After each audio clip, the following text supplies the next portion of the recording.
Boa tarde.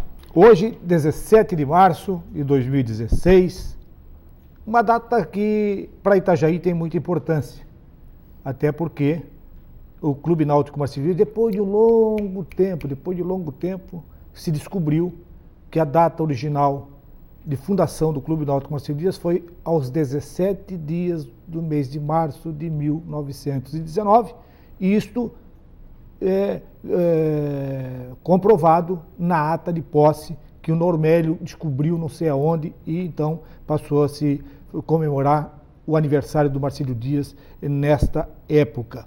E também tínhamos aí a comemoração do Marcílio Dias em 19 de março de 1919. Talvez o Jânio possa até explicar, o Jânio que hoje vai estar fazendo o programa comigo, o Zélio estará ausente, foi fazer uns examezinhos, mas com certeza no domingo ele já estará aqui. E falar nisso, o Luque e também o Ricardo, o Zélio vai entrar em contato para confirmar a presença de vocês dois aqui no programa do próximo domingo. O Zélio deve estar entrando em contato com vocês para que vocês possam participar conosco, tanto comigo quanto com o Zélio, no próximo domingo. Esse primeiro bloco tem apoio da Raio e Roda Ciclo e Peças. A casa da sua bicicleta fica ali na rua Estefânio José Vanoli, no bairro São Vicente. E, lógico, como eu abri falando do aniversário do Marcílio Dias, dia 17 de março, eu estou aqui com o Jânio e já vamos entrar nesse assunto do aniversário do Marcílio Dias, se é para comemorar, se é para chorar, porque tem muita gente do Brasil chorando hoje. Jânio, boa tarde. Boa tarde. Esse dia 17 e o dia 19, tens alguma informação a respeito do dia 19? Boa tarde. Boa tarde, Eladio. Boa tarde, telespectador da Univale, em especial a grande nação rubro-anil, né? Hoje o Marcílio Dias está completando 97 anos. Na verdade, Eladio, sempre foi comemorado o dia 19 e na gestão do Normélio 2003-2004, o assessor de imprensa, o Flávio Roberto, né? Fazendo um levantamento, ele estava lançando uma revista do Marcílio Dias, fazendo um levantamento dos documentos do Marcílio Dias, e ele foi rever a ata e acabou descobrindo que a fundação exata do Marcílio Dias foi no dia 17 de março de 1919. Então ele pegou uma lupinha, foi lá e realmente está o dia 17. O Marcílio Dias começou a comemorar no dia 19, porque naquela oportunidade, no dia 17, no dia 19, tinha um grande evento na cidade, que era um santo, naquela época que eles festejavam muito. Então essa diretoria e os aficionados pelo Marcílio Dias resolveram juntar numa festa só. Então resolveram fazer sempre a festa no dia 19. Então esse era o motivo de que as pessoas comemoravam no dia 19, para aproveitar aquele feriado, que era um feriado municipal, que hoje não é mais, e então comemorava-se no dia 19. E agora foi constatado que realmente é o dia 17, e hoje, dia 17, o Marcílio Dias está completando 97 anos de história. Só um detalhezinho, porque todos os documentos, porque teve uma época que você fazia aquelas flâmulas para você entregar o adversário, né? O adversário era uma troca de gentileza. E ali sempre tinha 19 de 3 de 1919. Exatamente. Então, essa história, quem passou dessa festa, ele não pensou no... Pois não. Nessa época não se pensou nisso, deveria ter se pensado. Não, né? Podia botar dia 17 e comemorar dia 19. Não, inclusive todos os documentos do Marcílio Dias para frente sempre aparecia dia 19, né? Inclusive o papel timbrado, o carimbo do clube, etc, estava realmente no dia 19. Então esse pessoal chegou lá, resgatou essa data original. É claro que no início ainda teve muitas pessoas que não aceitavam, aos poucos estão aceitando. Mas tem pessoas ainda mais antigas que ainda preferem comemorar no dia 19. Terão a oportunidade de comemorar no dia 17. Hoje, a Associação de Torcedores do Marcílio Dias, que é uma associação independente, não é torcida organizada. Mas é uma associação nova? Não, já é uma associação, inclusive aqueles meninos que fundaram a loja, né? Essa é uma associação que foi fundada há muitos anos atrás. Qual que era o objetivo? era arrecadar fundos, tá, para a torcida comprar balão, comprar papel picado, enfim, fazer a festa da torcida no Gigantão das Avenidas. Então eles compravam esse material e na entrada eles distribuíam gratuitamente para os torcedores, né? A torcida organizada tinha a organização deles, tinha o material deles e o resto da torcida não tinha. Então esses meninos... Tá, mas essa associação então estava dormindo? Estava hibernando? Estava hibernando. Porque eu não tive, eu sabia que tinha Fúria Marcilista, que tinha Força Jovem, não sei das quantas. Não, mas não é, eles não se várias... intitulam torcida organizada. Ah, não? Tá? Não, é uma associação de torcedores, não é torcida organizada, é associação. Eles fizeram uma associação e ali cada um dava uma colaboração para eles animarem os jogos do Marcílio Dias, não para a torcida deles, para toda a torcida. Só para comentar, é uma associação extraoficial. Ela não tem estatuto? Ela tem, é uma associação oficial, tem CNPJ, tem estatuto e posteriormente esta associação, num acordo com o Marcílio Dias, tá? Eles bancaram a loja do Marcílio Dias, tá? Eles fizeram a loja. E como é que está, já que tu falou assim, como é que está essa situação da loja? A situação está muito complicada, Eladio Cardoso, porque existe um contrato de cessão de marca para a associação, tá? de torcedores do Marcílio Dias, com direito a comercializar essa marca ainda até 2018, certo? E o que o Marcílio Dias fez com a chegada do Carlos, do Ego, esse pessoal todo? Tentar esvaziar a loja e a marca, tentaram tirar a marca da associação. Tá? Como eles não conseguiram fazer isso, eles estão planejando uma loja dentro do clube. Hoje, por exemplo, as categorias de base do Sub-20 não estão usando a marca oficial do clube. Tá? Porém, eu tive consultando o Lucas, que é o presidente da associação, o Lucas Brunetti, e ele me disse, não, Jane, pelo contrato de cessão da marca é para o profissional, não é para a categoria de base. Então, o Sub-20 entende-se que é a categoria de base. Agora, quando começar o profissional, se eles insistirem a usar o material que eles estão usando agora, vai ter outra briga judicial. É lamentável que isso venha acontecer. Então, essa associação é o pessoal hoje que administra a loja, é o pessoal que organiza algumas coisas por fora, alguns eventos para comemorar eventos do Marcílio Dias. Ele hoje, o presidente é o Lucas Castilho, Almiro, Ercílio, é aquela turma da loja, o qual eu tenho orgulho de fazer parte, inclusive, dessa associação. Né? Então, esse grupo hoje está organizando a festa para o Marcílio Dias. Uma reunião, um encontro para comemorar os 97 anos. Então, eles escolheram um local, que é o Backdoor, né? Aquele bar ali no final da Ercílio, quase na frente da igrejinha ali. Então, a única exigência deles é que todo mundo pode ir, mas tem que ir vestido de Marcílio Dias, com uma camisa ou uma peça do Marcílio Dias. Será hoje apresentado lá, Eladio, um vídeo, tá, de um jogo de 1989, onde o Marcílio Dias empatou em 1-1, era uma das finais, eu acho, de um turno, empatou em 1-1 no tempo regulamentar e ganhou nos pênaltis do Joinville. Inclusive o Mauro Ferreira defendendo pênaltis, fazendo grandes defesas.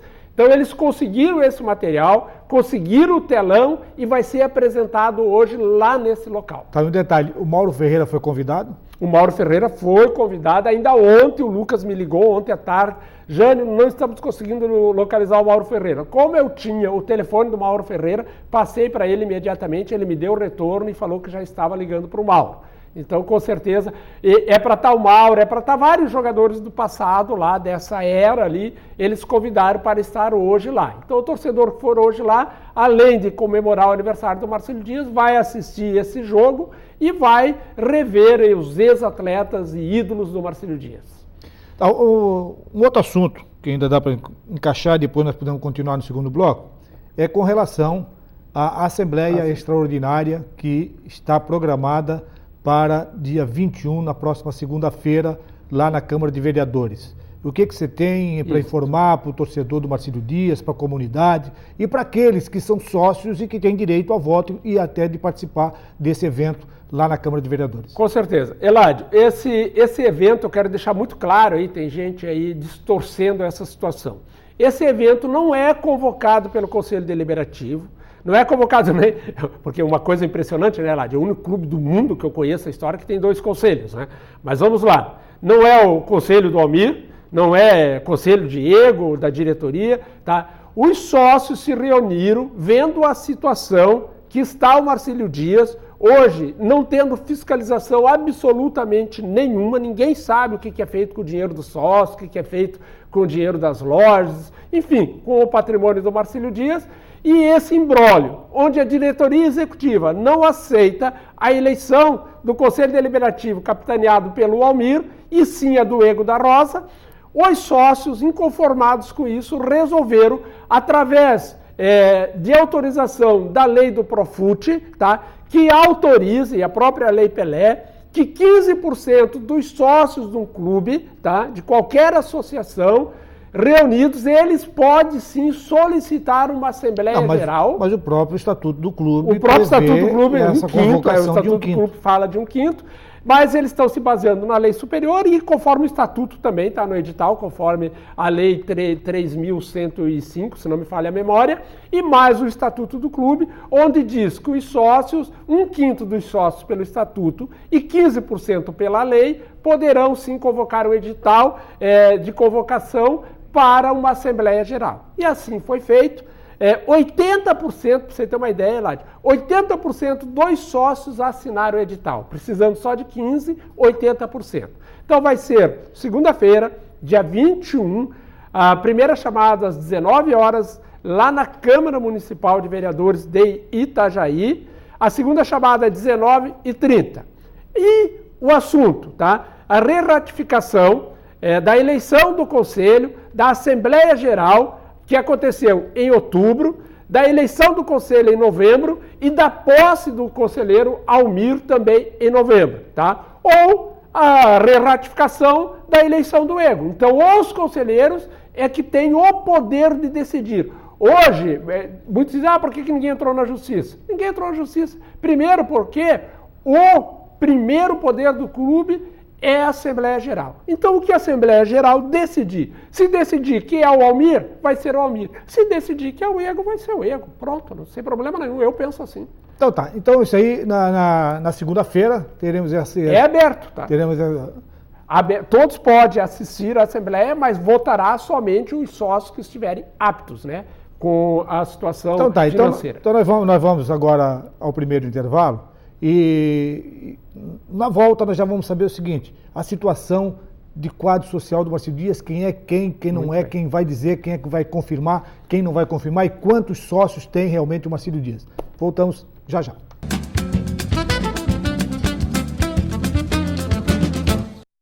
Bom, estamos de volta e esse segundo bloco tem apoio do Restaurantes Paraty, a sua casa fora de casa, servindo almoço de segunda a sábado, uma grande variedade de carnes e saladas e fica ali na Avenida 7 de Setembro, na esquina do Centro Comercial Marcílio Dias. Um dos dilemas que eu tive, Jânio, nunca consegui ter a informação de que o clube tenha um livro, algum lugar onde se registram os sócios do clube.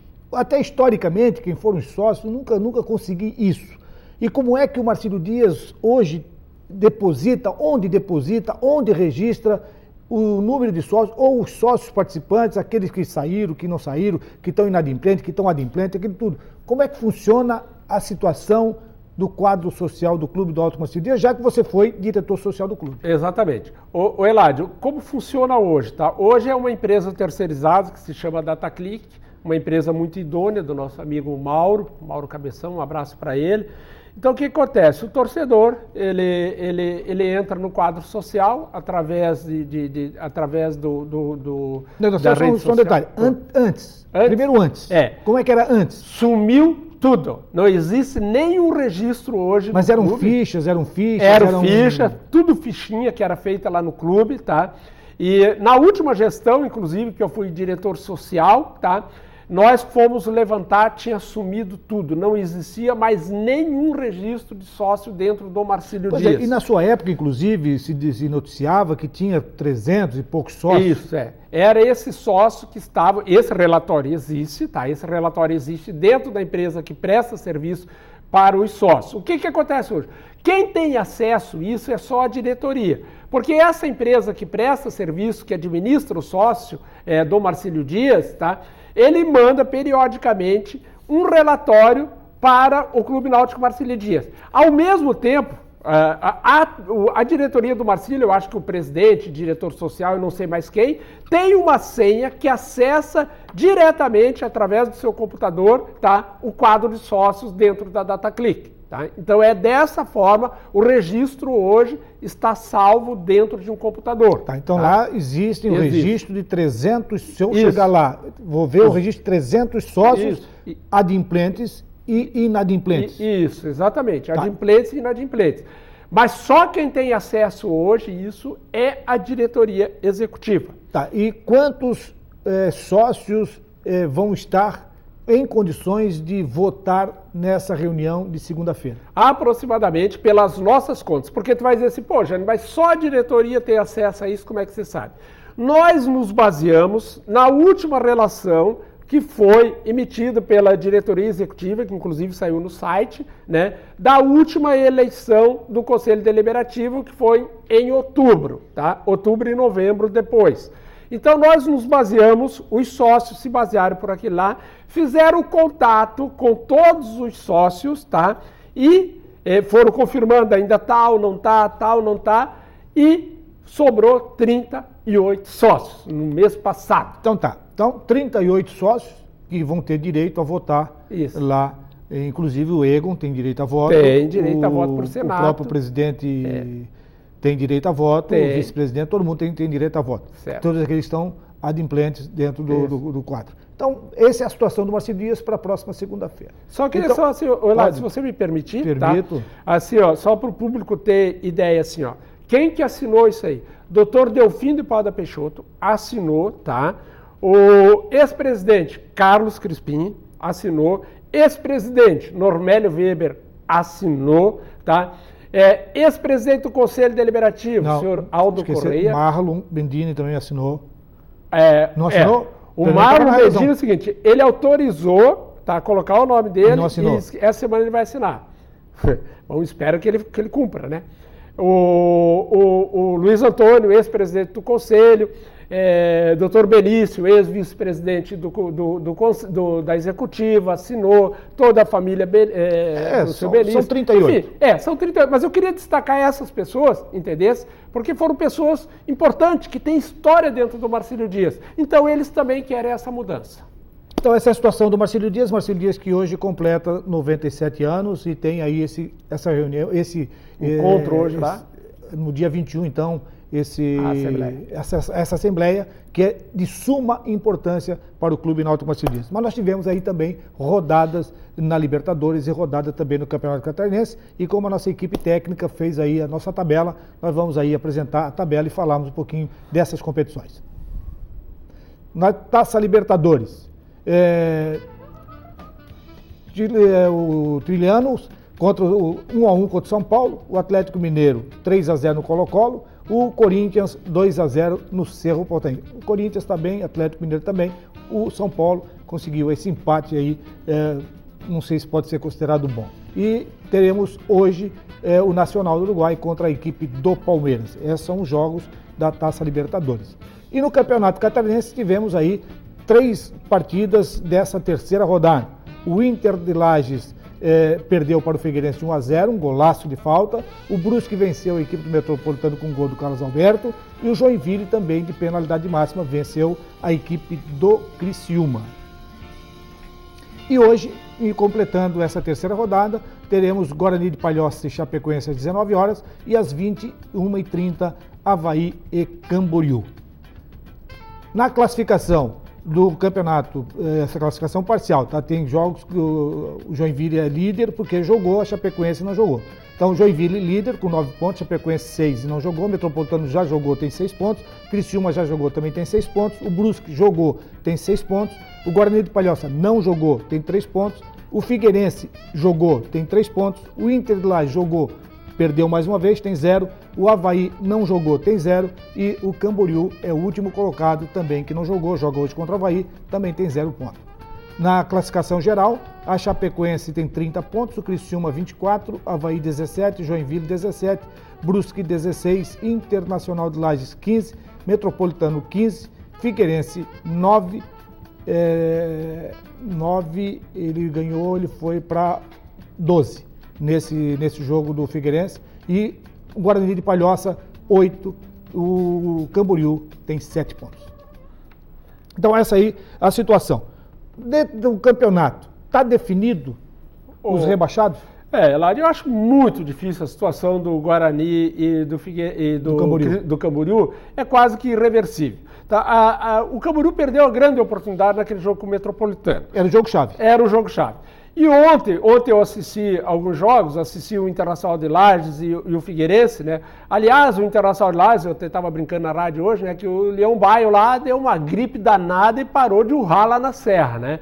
3 jogos, 3 derrotas, 2 em casa, 1 fora, perdeu para o Guarani, o mais grave ainda, né? Então o Figueirense também estava desesperado, precisava de um resultado, até pela sua tradição, né? E claro, também estava se aproximando da zona de rebaixamento. Foi um jogo muito disputado lá em Lages ontem. O Figueirense tecnicamente é superior ao time do Internacional. A torcida, eu conheço muito bem a torcida lagiana e tu conhece também, a cobrança é muito forte. O Internacional teve algumas oportunidades, mas não conseguiu superar o Figueirense. O Figueirense, sinceramente, não vai brigar lá embaixo, vai ficar ali numa situação intermediária. Depois aquele jogo lá em Joinville, um jogo muito equilibrado, onde o Emerson Maria conseguiu dar uma ajeitada nesse time do Joinville, surpreendentemente, perto daquilo que o Joinville vinha fazendo no primeiro turno, teve uma recuperação extraordinária. Vale lembrar, né, Eladio, que o Emerson Maria ganhou o último campeonato em campo e acabou perdendo nos tribunais. E ontem foi um jogo muito equilibrado, até porque o Criciúma dificultou muito, e eles conseguiram, o Joinville, fazer um gol em cima da hora, um gol de pênalti ainda, claro. O cara foi cruzar a bola, o zagueiro abriu o braço e, lamentavelmente, cometeu a penalidade. Então, muito bem batido, aliás, e o Joinville está crescendo muito no campeonato. Já aqui em Brusque, até escutei o jogo pela Rádio Cidade, o nosso amigo Rodrigo Santos, é uma bela narração do Rodrigo. Foi um jogo muito equilibrado, o Brusque fez 1-0 com o Carlos Alberto, nosso querido gato Carlos Alberto. Não é gato de bonito não, né, Eladio? É aquele, a idadezinha dele nunca bate, né? Então, na verdade, o Brusque vem também de uma recuperação extraordinária, o Brusque está fazendo uma grande campanha, é um sério candidato à Série D, para mim vai chegar na Série D. O Metropolitano também jogou bem, ameaçou o Brusque ontem lá, mas o Brusque acabou prevalecendo o mando de campo e o Mauro Ovelha conseguiu um padrão de jogo para o Brusque e o Brusque realmente cresceu bastante. A briga das vagas, as 2 vagas, dizem que tem 3, mas eu acredito que 2 são oficiais. O Coronel não vai dar a terceira. 2 são oficiais. Essas 2 vagas aí, pela campanha do Brusque, pela campanha do Internacional, eles têm grandes possibilidades, não tirando aqui a equipe do Metropolitano. Metropolitano que sempre surpreende. Até porque o Metropolitano trouxe o César Paulista para comandar o seu time agora. E também, de última hora agora, o Agenor Piscinin não é mais técnico da equipe do Camboriú. E volta quem? Volta o auxiliar técnico Volta o Rony, que era o treinador, foi treinador na terceira, o treinador que trouxe a equipe do Camboriú, depois saiu, ficou como auxiliar do Agenor, e agora o Agenor se despede e fica então, o Rony assumiu para comandar o jogo dessa noite contra a equipe do Avaí, lá na capital. Para o Camboriú agora, no meu ponto de vista, só resta sair honrosamente da competição. E para sair honrosamente da competição, tem que voltar a fazer, ou pelo menos tem que tentar fazer, um bom jogo diante da equipe do Avaí. Se conseguir uma vitória, ótimo até para dar moral para o Rony que está voltando, para deixar o Rony com um pouco mais de tranquilidade dentro da competição. Eu não vejo a possibilidade de Guarani e de Camboriú, porque eles têm que, no mínimo, ganhar 4 jogos e está faltando somente 6 jogos. Não, eu também acho quase que irreversível. Voltando ali o Camboriú, muito bem lembrado para você, a saída do Piscinin de lá, mais uma vez por causa da confusão causada pelo Brasão. O Brasão já fez uma confusão lá em Lages, quando o Internacional dispensou alguns jogadores, o Brasão não concordou, acabou rachando o grupo lá e saiu, e fez a mesma coisa. O Agenor não aceitou a ausência dele sem comunicar o treinador, ele fez uma viagem a São Paulo, alegando problemas pessoais, e acabou colocando foto em redes sociais, ele lá num bar, etc, etc. E com isso, ele aglutinava muito o grupo, Eladio, e o grupo não gostou da atitude do Agenor e tirou um pouco o pé, desestabilizou o time E o Agenor não aguentou, chegou para a diretoria e falou, assim não vai dar. A diretoria falou, então não dá, Agenor, fazer o quê? Então vai embora. Tá bom, nós estamos aí terminando e eu quero agradecer a sua participação aqui e registrar a ausência do Zélio. O Zélio está em tratamento, mas com certeza no domingo ele estará aqui já juntamente comigo fazer o nosso programa de domingo. Obrigado, Jânio, por ter participado e amanhã estarei aqui de volta para comandar o Uniesportes e contar a história desse jogo do Camboriú contra a equipe do Avaí. Será que o Camboriú vai surpreender o Avaí? O Zélio não vai gostar. Até amanhã. Um abraço.